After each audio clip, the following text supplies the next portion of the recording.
शर्मा जी, आपसे ही सवाल करते हुए, अब तो पीएमओ की ओर से भी स्पष्टीकरण दे दिया गया है। प्रधानमंत्री मोदी ने खुद बात कह दी है कि हमारी 1 इंच जमीन भी किसी के कब्जे में नहीं है। आप लोगों को क्या चीन की बातों पर ज्यादा भरोसा हो रहा है? और प्रधानमंत्री अगर बार बार स्पष्टीकरण दे तो आपको संदेह पैदा होता है कि सरकार सच नहीं बोल रही है, ऐसा क्यों? आलोक शर्मा। देखिए चित्रा जी, मुझे लगता है चीन की भाषा पर तो भाजपा को ज्यादा भरोसा है, हमारे देश के प्रधानमंत्री को ज्यादा भरोसा है। जो चीन कह रहा है कि हमने कहीं पर कुछ नहीं किया है, बीजेपी भी वही भाषा बोल रही है। और जितना जितना स्पष्टीकरण पीएमओ की तरफ से आता है या इनके मंत्रियों की तरफ से आता है, उतना उतना मामला और ज्यादा पेचीदा हो जाता है। पीएमओ से जो स्पष्टीकरण आया वो केवल एक सच को छुपाने का प्रयास था, जो प्रयास पूरी तरह से विफल रहा। गलवान वैली के ऊपर तमाम तरह के सवाल हैं, उनका कोई उत्तर नहीं देता। केवल अमित शाह जी और तमाम लोग आकर कांग्रेस को कोसना या कांग्रेस के बारे में अपशब्दों का इस्तेमाल करना, इसके आगे कुछ नहीं है। क्या इस देश के प्रधानमंत्री को सैटेलाइट इमेजेस नहीं मिलती हैं? हमने जब पूछा, राहुल गांधी जी ने भी ट्वीट करके सवाल पूछा, कितने जवान हमारे घायल हैं, कितने उनके कब्जे में हैं, कोई जवाब नहीं आया। लेकिन उसके बाद आया कि 10 जवान हमारे उनके कब्जे में थे और वो रिहा हो गए हैं। आज तमाम सवालों की लिस्ट है, मैं बताता हूं उसके लिए। 2 जून को डिफेंस मिनिस्टर, हमारे देश के रक्षा मंत्री, एक टीवी चैनल पर कहते हैं कि इन लार्ज नंबर चाइनीज जो है फौजी हमारी भूमि पर आ गए हैं। क्या ये सच है कि नहीं? तो डिफेंस मिनिस्टर झूठ बोल रहे हैं या मोदी जी झूठ बोल रहे हैं? अब ये बताया जाए। एमईए कहता है, मिनिस्ट्री ऑफ एक्सटर्नल अफेयर्स, कि उनके पास, जवानों के पास हमारे हथियार थे लेकिन उन्होंने चलाए नहीं। बीजेपी के एक प्रवक्ता बड़ी बड़ी बाहें फैलाकर कहते हैं कि कांग्रेस की वजह से उनके पास हथियार नहीं थे।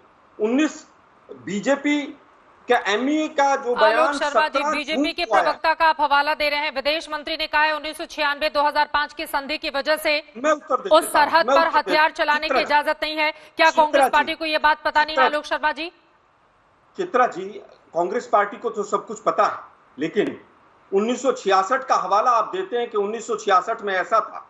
उसकी लैंग्वेज आर्टिकल 6 की क्या है? With a view to preventing dangerous military activities along the LAC. मैं जानना चाहता हूं कि अगर एलएसी पर कोई डेंजरस एक्टिविटी है, केवल उसको प्रिवेंट करने की बात है। लेकिन अगर वहां पर हमारी जमीन पर कब्जा हो रहा है और बॉर्डर का डिफेंस करना है, तो ये एग्रीमेंट, ये क्लॉज वहां पर एप्लीकेबल नहीं है। शायद ये कोई भी मीडिया चैनल देश की जनता को नहीं बता रहा है। लेकिन मैं जानना चाहता हूं, आज जो गलवान वैली का स्टेटस है, चाइना 2 दिन से कह रहा है हमारा हिस्सा है। बीजेपी की सरकार एक शब्द क्यों नहीं बोल रही है? क्यों नहीं कहते हैं स्ट्रांगली? क्यों नहीं अपोज करते हैं? तमाम डिफेंस एक्सपर्ट कह रहे हैं, सैटेलाइट इमेजेस कह रही हैं, लेकिन बीजेपी और चीन एक भाषा बोल रहे हैं। दोनों के दोनों हाथ मिलाए हुए हैं। ऐसी क्या दिक्कत है कि प्रेस कॉन्फ्रेंस नहीं कर सकते डिफेंस मिनिस्टर? 4 दिन, 5 दिन, 6 दिन हो गए, होने वाले हैं। 6 दिन में क्या डिफेंस मिनिस्टर को आकर एक प्रेस कॉन्फ्रेंस नहीं करनी चाहिए? हमें पता था मोदी जी मीडिया। आलोक शर्मा जी, पहले आप तो कहेंगे प्रधानमंत्री बयान क्यों नहीं देते हैं, मोदी जी की जगह रक्षा मंत्री क्यों नहीं कुछ कहते हैं, विदेश मंत्री की ओर से बयान क्यों नहीं सामने आता है, फिर बीजेपी के एक प्रवक्ता का आप हवाला देंगे और उसके बाद आप कहेंगे कि अब इस पूरे मामले पर प्रेस कॉन्फ्रेंस क्यों नहीं की जाती है। मैं इन तमाम सवालों का जवाब ले लेती हूँ। गौरव भाटिया, ये गलवान घाटी को लेकर बहुत ज्यादा कंफ्यूजन है। ये स्पष्टीकरण क्यों नहीं साफ तौर पर दिया जाता कि गलवान घाटी हिंदुस्तान का था, है और रहेगा? स्पेसिफिक शब्द के साथ अपनी बात क्यों नहीं रखी जा रही है देश के सामने? चित्रा जी, देखिए, आज आपके चैनल ने जो दिखाया है, क्या कहते हैं, राहुल गांधी 50 साल के अपरिपक्व बालक, पार्ट टाइम पॉलिटिशियन, ये महत्व नहीं रखता है। महत्व रखता क्या है?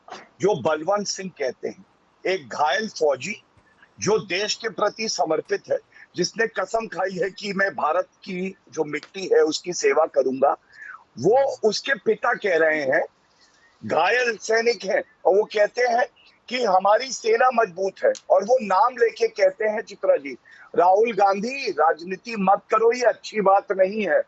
और ये क्यों कहना पड़ता है, मैं आपको बताता हूं। हमने सवाल बीजेपी से पूछे, हमने किसी जवान के ऊपर कोई सवाल नहीं उठाया है। ये बीजेपी गलत ट्विस्ट ना करे, सीधे सवालों का सीधा उत्तर लीजिए आप इनसे। आज एक एक करके अपनी बात रखेंगे। मैं अपनी बारी में बोलूं। नहीं, ठीक है, सीधे सवाल है, सीधा उत्तर लीजिए ना। बिल्कुल, मैं सीधा ही उत्तर देंगे। क्यों खड़े हो जाते हैं? ठीक है, गौरव भाटिया अपनी बात कंप्लीट करें।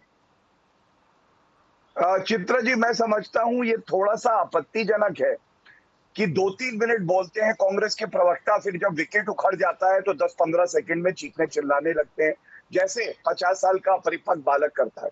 मैं अपनी बात रखने की स्वतंत्रता रखता हूं या नहीं रखता हूं आपके चैनल पे, बताइए। गौरव जी, आपको पूरी स्वतंत्रता है, लेकिन किसी पर भी व्यक्तिगत टिप्पणी करना कि अपरिपक्व बालक 50 साल का, आपको नहीं लगता है कि हम चीन के मुद्दे पर ही ज्यादा फोकस रहें? कोई कितना ज्यादा परिपक्व है, कोई कितना अपरिपक्व है, जनता के ऊपर इस फैसले को छोड़ देना चाहिए। आप बताइए, गलवान घाटी पर सरकार का क्या स्टैंड है? हाँ, तो मैं फिर अपनी बात कहूंगा। सबसे पहले जो सैनिक घायल हुआ उसके पिताजी ने स्पष्ट किया, राहुल गांधी ओछी गंदी हल्की राजनीति मत करो। आपने कहा कि क्या गलवान जो वैली है उस पर हमारा स्टैंड है। प्रधानमंत्री नरेंद्र मोदी जी ने क्या कल बड़ी बात कही। मैं धन्यवाद देता हूं सभी दलों का, कांग्रेस और लेफ्ट को छोड़ के, जिन्होंने ये नहीं कहा कि वो सरकार के साथ खड़े हैं। उन्होंने ये तो कहीं कहा कि सेना के साथ खड़े हैं, लेकिन सरकार के साथ, क्योंकि मोदी जी से नफरत करते हैं, उन्होंने नहीं कहा खड़े हैं।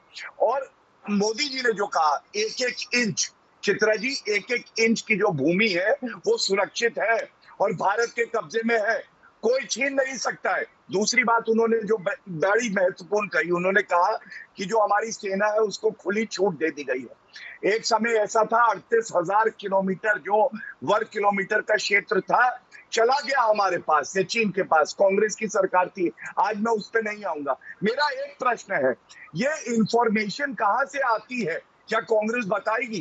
कहते हैं जमीन हड़प ली। नरेंद्र मोदी जी ने बता दिया कि जमीन एक इंच भी नहीं ले सकता कोई हमारी। राहुल गांधी ने कहा कि शस्त्र नहीं थे सेना के पास। क्या जयशंकर जी ने ये बात नहीं कही कि भाई शस्त्र थे उनके पास? क्यों ऐसा है? राहुल गांधी को चीन पे ज्यादा भरोसा है और अपने देश में कम।